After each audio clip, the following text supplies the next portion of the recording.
नमस्कार दोस्तों, मैं आप सभी लोगों का ऐसी पाठशाला पर स्वागत करता हूं। आज का हमारा टॉपिक ड्राईलैंड एग्रीकल्चर रहेगा, तो इसके बारे में सभी लोग बात करेंगे। अपने लेक्चर को आगे बढ़ाने से पूर्व दोस्तों, तो सभी लोग चैनल को सब्सक्राइब करना बिल्कुल भी ना भूलें। फिर बात करते हैं कि शुष्क भूमि जो कृषि है हमारी, इस शब्द का प्रयोग 1967 से 1970 के दौरान करा गया था। ठीक है। अच्छा, वर्ष 1933 से 1935 के मध्य में जो ICR है, इसको पहले imperial council of agriculture research के नाम से जाना जाता था। तो इसने क्या करा था, देश में जो हमारे 5 केंद्र शुष्क खेती योजना से संबंधित खोले थे। तो कहाँ कहाँ खोले गए थे? सोलापुर, बीजापुर, रायचूर, जो रायचूर हो गया, हंगरी और रोहतक में खोले थे दोस्तों। तो ये 5 स्थानों पर ये इसके द्वारा केंद्र खोले गए थे। अच्छा, जो शुष्क भूमि कृषि है, इसका तात्पर्य क्या है? यह पूर्ण रूप से एक प्रकार से कह सकते हैं कि वर्षा आधारित खेती का प्रकार है। वर्षा आधारित का तात्पर्य क्या है?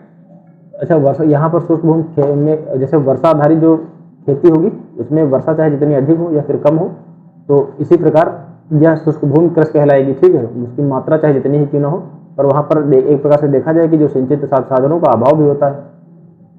तो यह एक प्रकार से वर्षा आधारित खेती का प्रकार है। अगर वर्षा होगी तब तो यहाँ पर फसल अच्छी होगी, सिंचित संसाधनों का यहाँ पर अभाव पाया जाएगा। तो पहले इसको नोट करते हैं, फिर आगे बात करते हैं।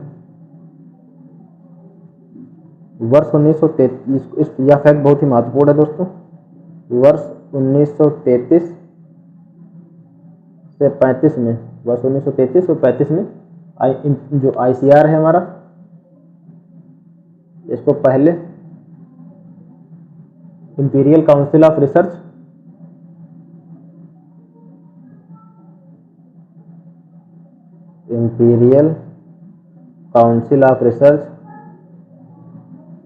काउंसिल ऑफ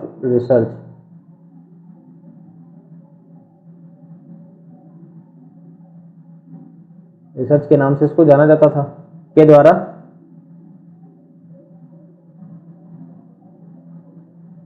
के द्वारा 5 केंद्र खोले गए थे। 5 केंद्र कौन से? शुष्क खेती योजना से संबंधित खोले गए थे।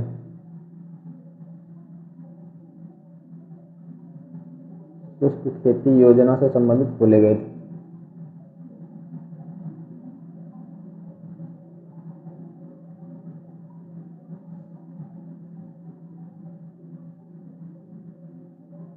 अब ये कहां कहां पर खोले गए, इसको नोट करते हैं।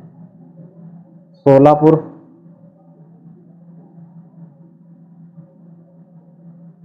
आपका सोलापुर हो गया, बीजापुर हो गया, रायचूर हो गया, सोलापुर, बीजापुर, रायचूर हो गया, और हंगरी रोहतक हो गया। हंगरी और रोहतक में खोले गए।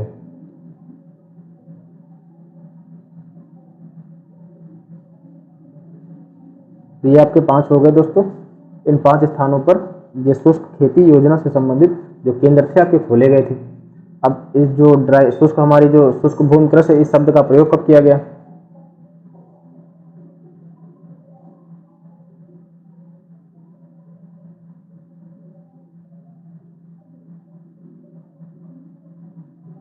जो शब्द है, इस शब्द का प्रयोग कब किया गया?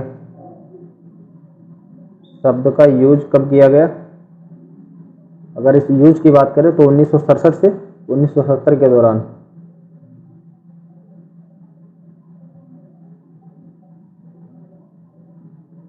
इसके पीछे अपनी एक अलग कहानी, हालांकि आप इतना याद रखिए, क्योंकि जब भारतीय कैनेडियन से लेकर के संबंधित कुछ एक फैक्ट है, लेकिन वो इतना इंपॉर्टेंट आपके लिए नहीं। तो शब्द याद रखिए आप, 1967 से 70 के दौरान याद करा गया था। तो यह है क्या? पूर्ण रूप से वर्षा आधारित खेती का प्रकार है। वर्षा आधारित खेती का प्रकार, वर्षा आधारित खेती का प्रकार। हम यहाँ पर उतना ही पढ़ेंगे जितना आपके एग्जाम के लिहाज से इंपॉर्टेंट होगा, फालतू का अलग चीजें हम नहीं पढ़ेंगे। तो वर्षा पर आधारित खेती का प्रकार है। सिंचित संसाधनों का अभाव होता है। सिंचित संसाधनों का अभाव होता है। तो हम सभी लोग जानते हैं कि शुष्क कृषि जाहिर सी बात तभी होगी जब सिंचित संसाधनों का अभाव होगा, सिंचाई की पर्याप्त मात्रा उपलब्ध नहीं होगी। अच्छा, जो भारत में शुद्ध बोए गए जो क्षेत्र होता है, उसका करीब 142 मिलियन हेक्टेयर। इसका अगर परसेंटेज की बात करें तो 67% क्षेत्र जो होता है शुष्क कृषि के अंतर्गत आता है। तो कितना भारत में शुद्ध बोया गया क्षेत्रफल कितना है? 142 मिलियन हेक्टेयर। अगर इसका प्रतिशत का हम बात करें तो 67% क्षेत्र जो है करीब शुष्क कृषि के अंतर्गत आता है। ठीक है। और एक महत्वपूर्ण बात यह है कि दोस्तों भारत में लगभग 60% क्षेत्रफल में शुष्क खेती की जाती है। ठीक है, 60% क्षेत्रफल में शुष्क खेती की जाती है, जो कि हम एक प्रकार से कह सकते हैं कुल फसल उत्पादन का 40% है।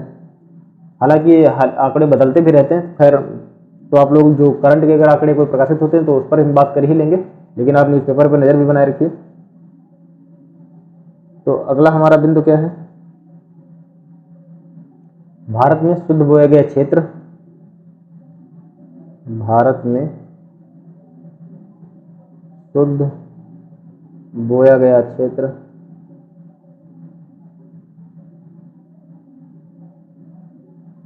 करीब आपका 142 मिलियन हेक्टेयर है। 142 मिलियन हेक्टेयर है। इसका 70%, इसका कितना? तो इसका 70% भाग जो है दोस्तों शुष्क कृषि के अंतर्गत आता है।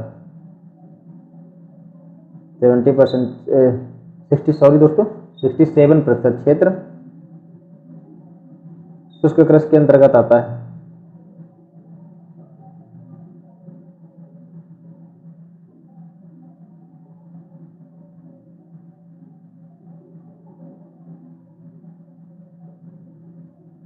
ये हो गया आपका। भारत में लगभग 60% क्षेत्रफल पर शुष्क खेती करी जाती है।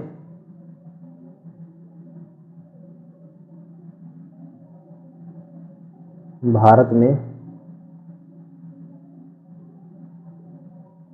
करीब 60% क्षेत्रफल में 60% क्षेत्रफल में शुष्क खेती की जाती है।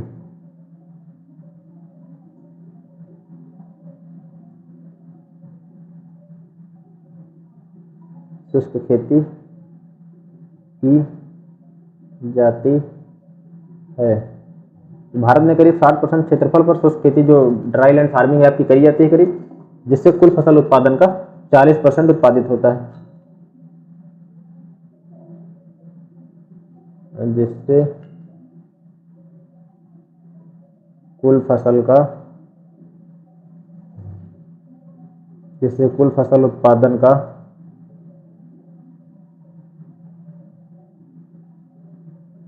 40% प्राप्त होता है।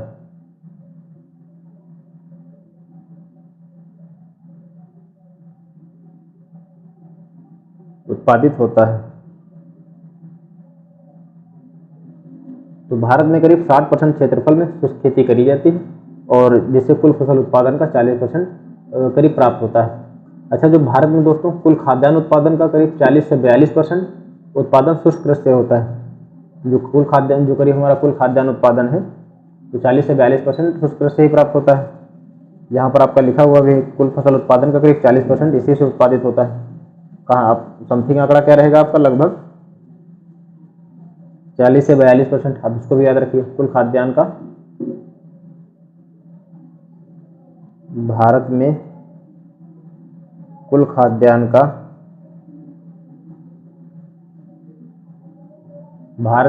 खाद्यान्न उत्पादन का जो आपका कुल खाद्यान्न उत्पादित होता है भारत में,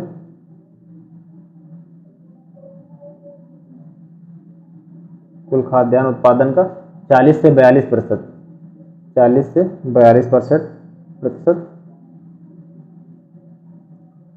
उत्पादन शुष्क कृषि से होता है। उत्पादन शुष्क कृषि से होता है।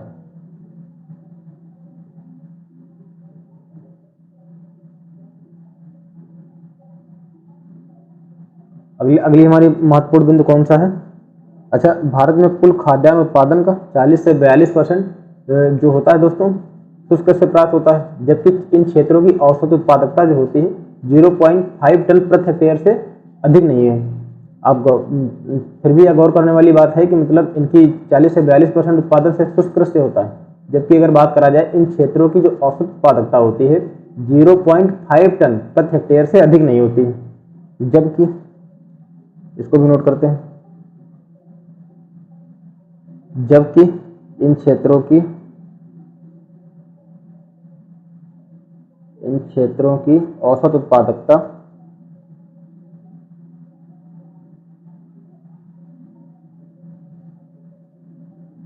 जबकि इन क्षेत्रों की औसत उत्पादकता 0.5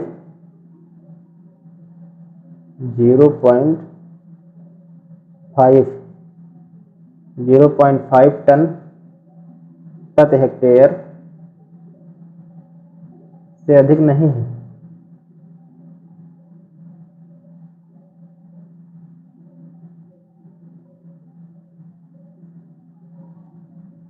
यह अपने आप में गौर करने वाली बात है कि 40 से 42% उत्पादन होता है शुष्क कृषि से, ठीक है।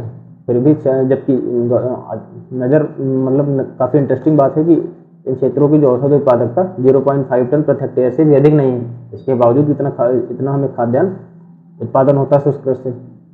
अब हम बात करते हैं अगले महत्वपूर्ण बिंदु पर, वर्षा की मात्रा के आधार पर। अगर हम वर्षा की मात्रा के आधार पर जो ड्राई लैंड है दोस्तों, उसको हम करीब 3 भागों में विभाजित कर सकते हैं।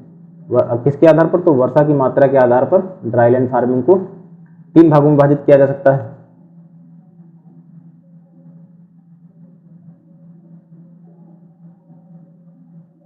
वर्षा की मात्रा के आधार पर जो आपकी dry land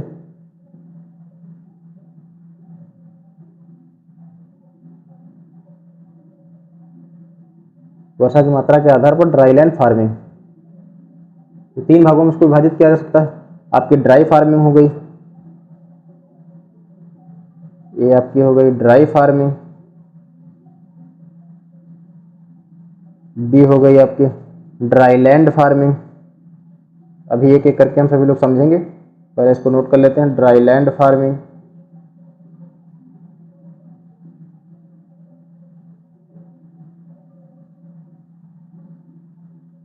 dry farming, dry land farming. अगला आपका हो गया रेन फेड फार्मिंग।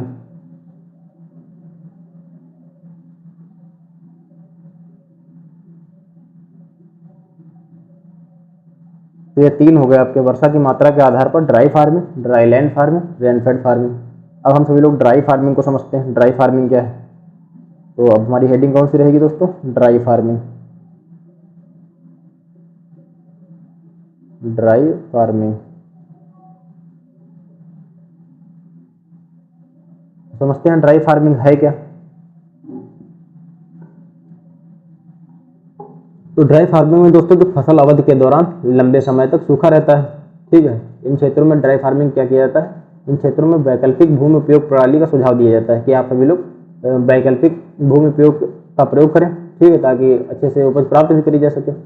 ऐसे क्षेत्रों में जो औसत वार्षिक वर्षा होती है 750 मिलीमीटर से कम होती है।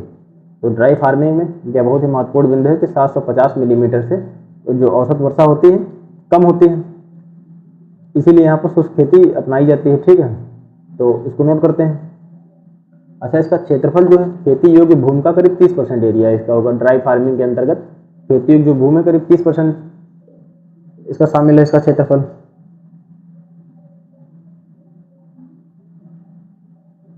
तो नोट करते हैं फसल अवधि के दौरान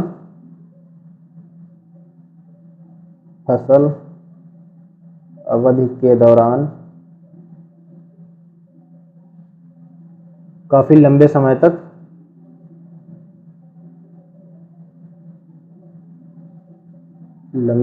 तक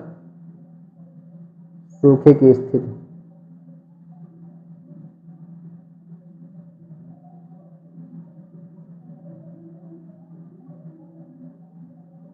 इन क्षेत्रों में वैकल्पिक भूमि सुझाव, वैकल्पिक भूमि उपयोग प्रणाली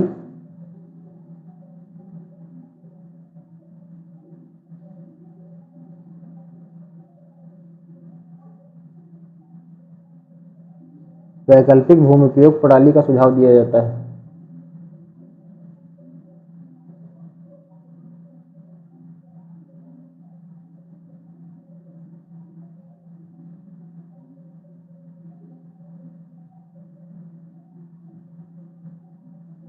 तो ये हो गया।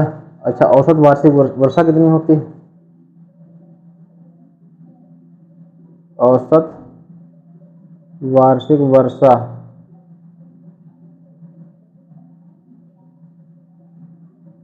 750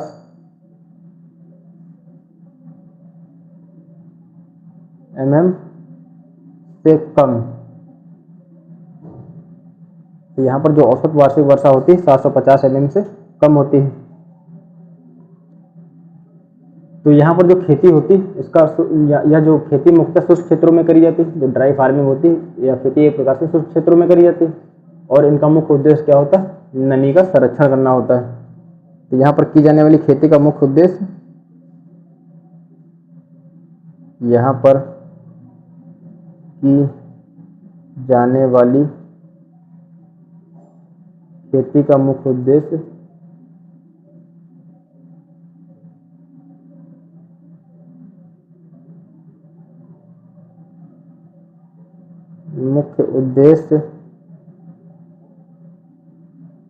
यहाँ पर खेती की जाने वाली खेती का मुख्य उद्देश्य क्या रहेगा? नमी का संरक्षण रहेगा।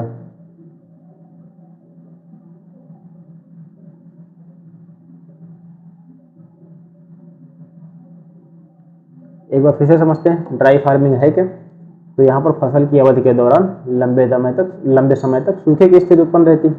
इन क्षेत्रों में वैकल्पिक उपयोग प्रणाली का क्या दिया जाता है? सुझाव दिया जाता है कि आप सभी लोग वैकल्पिक प्रणालियों की अपनाएं ताकि अच्छे से उपज भी प्राप्त हो सके और नमी का भी संरक्षण किया जा सके। जैसे कि मोटी परत लगा के मल्चिंग वगैरह के तरीके अपना करके। अच्छा, जो औसत वार्षिक वर्षा होती है 750 मिलीमीटर से कम होती है यहाँ पर, ठीक है। और इन क्षेत्रों में जो भी खेती पद्धति अपनाई जाएगी उनका प्रमुख उद्देश्य क्या होगा? नमी का संरक्षण करना, जो कि आप सभी लोग समझते हैं, नाम से ही इसके तात्पर्य निकल रहा है कि शुष्क भूमि कृषि। शुष्क भूमि कृषि के अंतर्गत क्या किया जाएगा? ऐसी खेती पद्धतियों का अपनाएं जिससे नमी का संरक्षण अधिक से अधिक हो सके। खेती भूमि का जो क्या परसेंटेज रहेगा? इसका एरिया कितना है?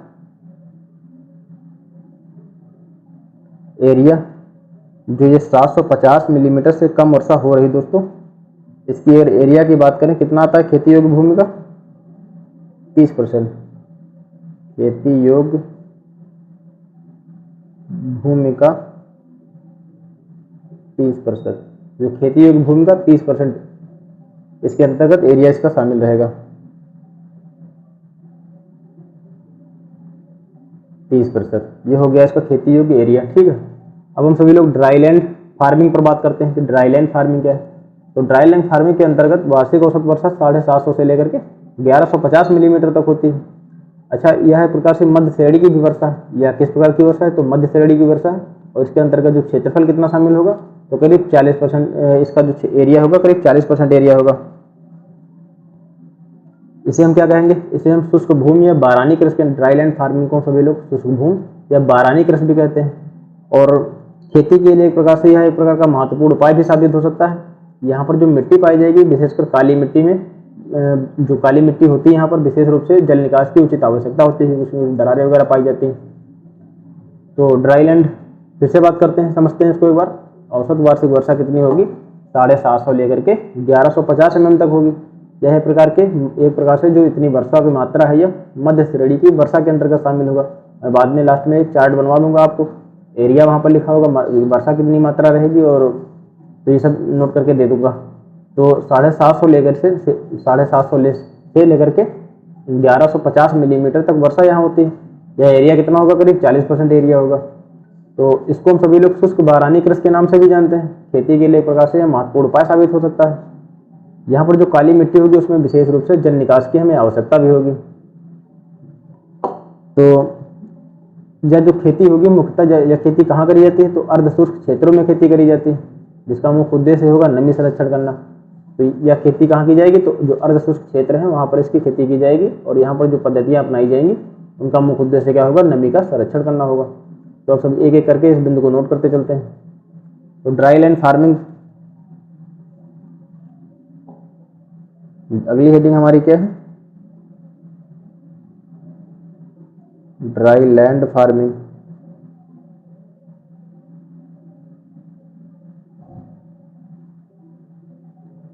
Dry land farming.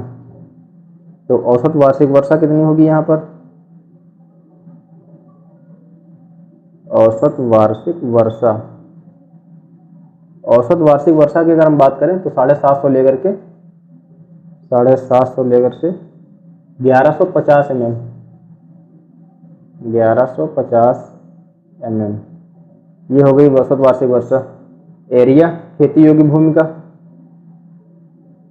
40%, एरिया खेती योग्य भूमि का 40%। जो यह वर्षा होगी दोस्तों क्या कही जाएगी इसकी? इसको एरिया हो गया 40%, ये आपकी जो वर्षा होगी मध्य श्रेणी की वर्षा में शामिल होगी, मध्य श्रेणी की वर्षा।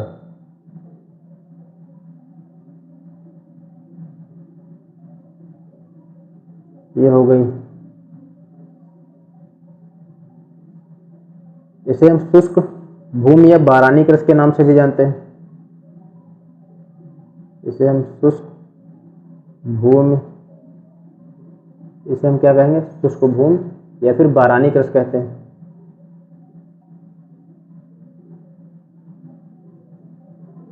शुष्क भूमि बारानी कृषि।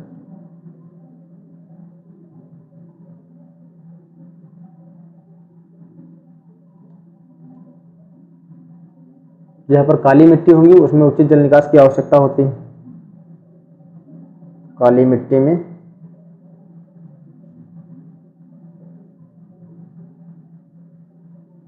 उचित जल निकास की आवश्यकता।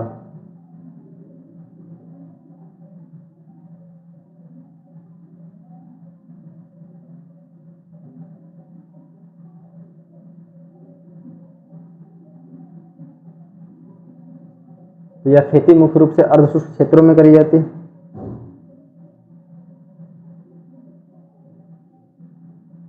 खेती मुख्य रूप से अर्धशुष्क क्षेत्रों में करी जाती है।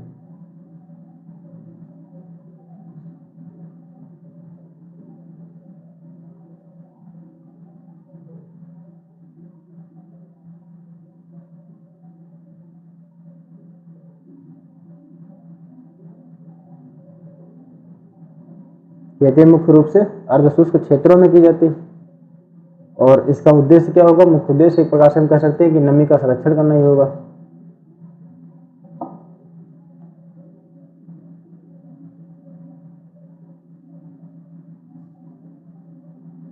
जो भी यहाँ पे कृषि प्रणाली अपनाई जाएंगी,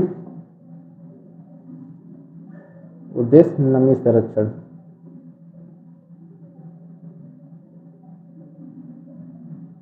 कुछ हम सभी लोग डाटा नोट कर लेते हैं। रेनफेड, पहले रेनफेड फार्मिंग को समझते हैं। अगला हमारा अगली हमारी हेडिंग क्या रहेगी? Rainfed farming.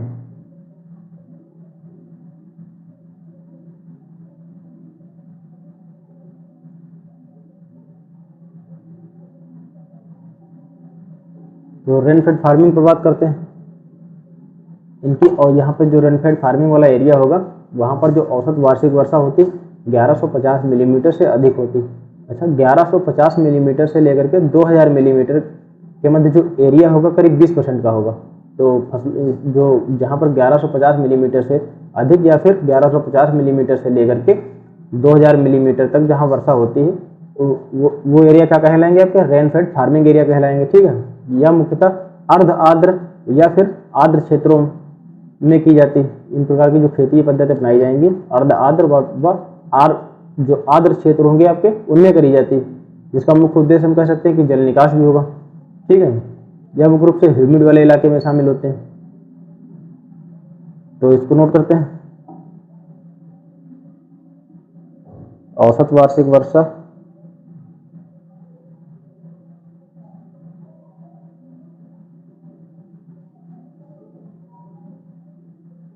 औसत वार्षिक वर्षा की अगर हम बात करें तो इसकी औसत वार्षिक वर्षा 1150 mm से अधिक है। 1150 mm से अधिक होती है। अच्छा, 1150 mm से लेकर के 1150 mm से लेकर के 2000 mm तक जो एरिया होगा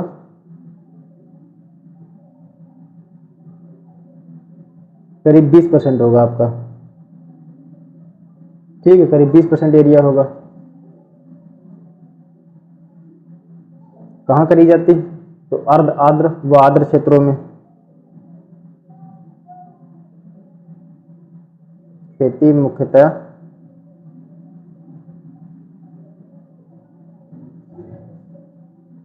अर्ध आर्द्र व आर्द्र क्षेत्रों में की जाती है।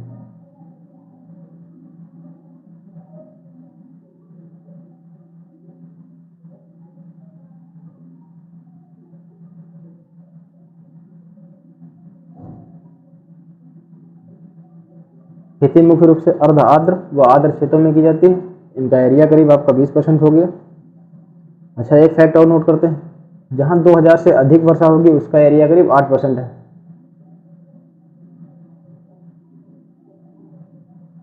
2000 से अधिक, 2000 mm से अधिक वर्षा जिन क्षेत्रों में होती है उनका एरिया करीब आपका 8% होगा। ये हो गया आपका।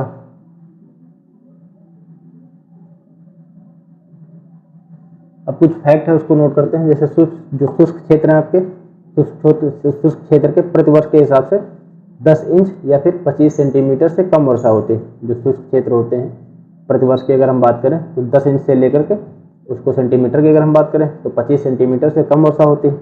इसी प्रकार अर्धशुष्क क्षेत्र की बात करें, जो अर्धशुष्क क्षेत्र है तो 10 से लेकर के 20 इंच अर्थात 25 से लेकर के 50 सेंटीमीटर तक की वर्षा। और फिर बाद में हम एरिया पर बात करेंगे, कितना एरिया किसके अंतर्गत शामिल। तो पहले कुछ फैक्ट नोट करते हैं, फिर आगे बात करेंगे।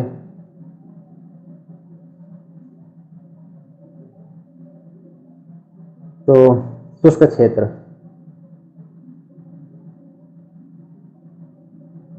शुष्क क्षेत्र बराबर प्रतिवर्ष, प्रतिवर्ष की बात हो रही दोस्तों।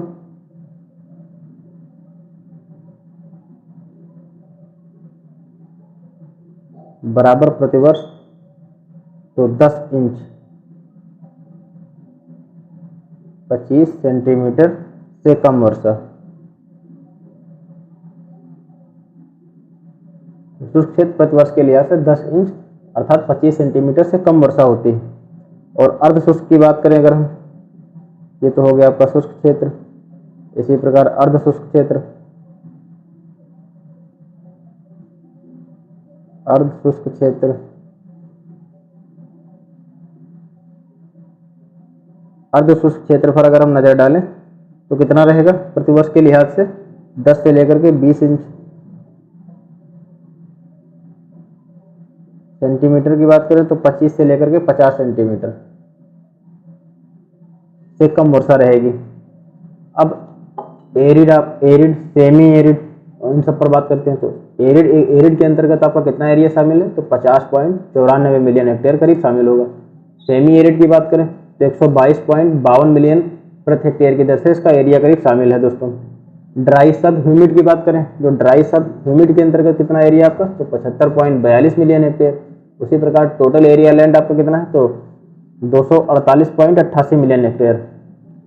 टोटल ड्राई लैंड एरिया आपका कितना रहेगा? तो 248.88 मिलियन हेक्टेयर। अच्छा, ये हालांकि अलग अलग सोर्स में अलग अलग हो सकता है, तो आप, मैं कहूँगा आप समझ लीजिए और हो सके तो बार बार इसको रिवीजन करते रहिए। जो आपके समथिंग ऑप्शंस में होंगे आप उसको टिक कीजिए, क्योंकि अलग अलग सोर्स में दोस्तों ये अलग अलग आंकड़े हैं। तो खैर बात करते हैं, इसको नोट कर लेते हैं,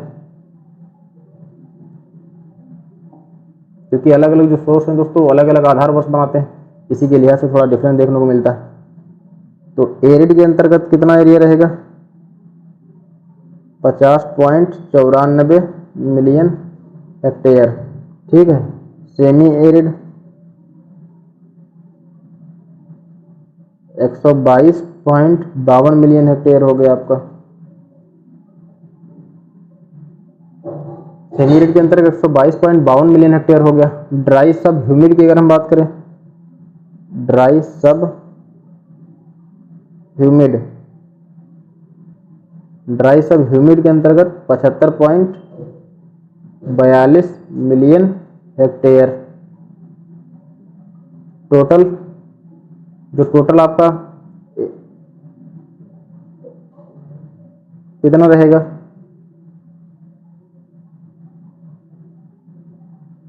टोटल ड्राई लैंड कितना है, टोटल ड्राई लैंड आपको कितना है दोस्तों, तो 248.88 मिलियन हेक्टेयर।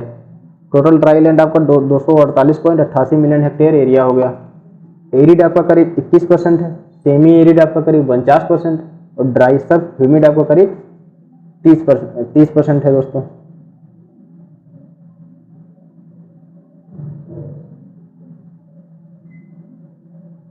एरिड की बात करें आपका करीब 21%, वहीं सेमी एरिड की हम बात करें करीब आपका 49% और करीब ड्राई सब ह्यूमिड की अगर हम बात करें कितना रहेगा तो आपका करीब 30% है। ये हो गया आपका। तो एरिड के अंतर्गत एरिया आपका कितना है, तो 50.94 मिलियन हेक्टेयर। वहीं सेमी एरिड की अगर हम बात करते हैं कितना रहेगा, तो 122.52 मिलियन हेक्टेयर, ठीक है। और ड्राई सब ह्यूमिड की अगर बात करें तो 75.42 million hectare. Total dry land area 248.88 अर्थात 248.88 मिलियन हेक्टेयर। एरिड कितना परसेंटेज है आपका, तो 21%, सेमी एरिड 49%, ड्राई सब ह्यूमिड 30% आपका हो गया। तो उम्मीद है दोस्तों आज का लेक्चर हमारा यहीं तक है, आप सभी लोगों को पसंद आया होगा। अगर हमारा वीडियो पसंद आया तो लाइक कीजिए, अपने दोस्तों के साथ भी शेयर कीजिए और निरंतर अपनी पढ़ाई जारी रखिए। मिलते हैं अगले लेक्चर में, धन्यवाद।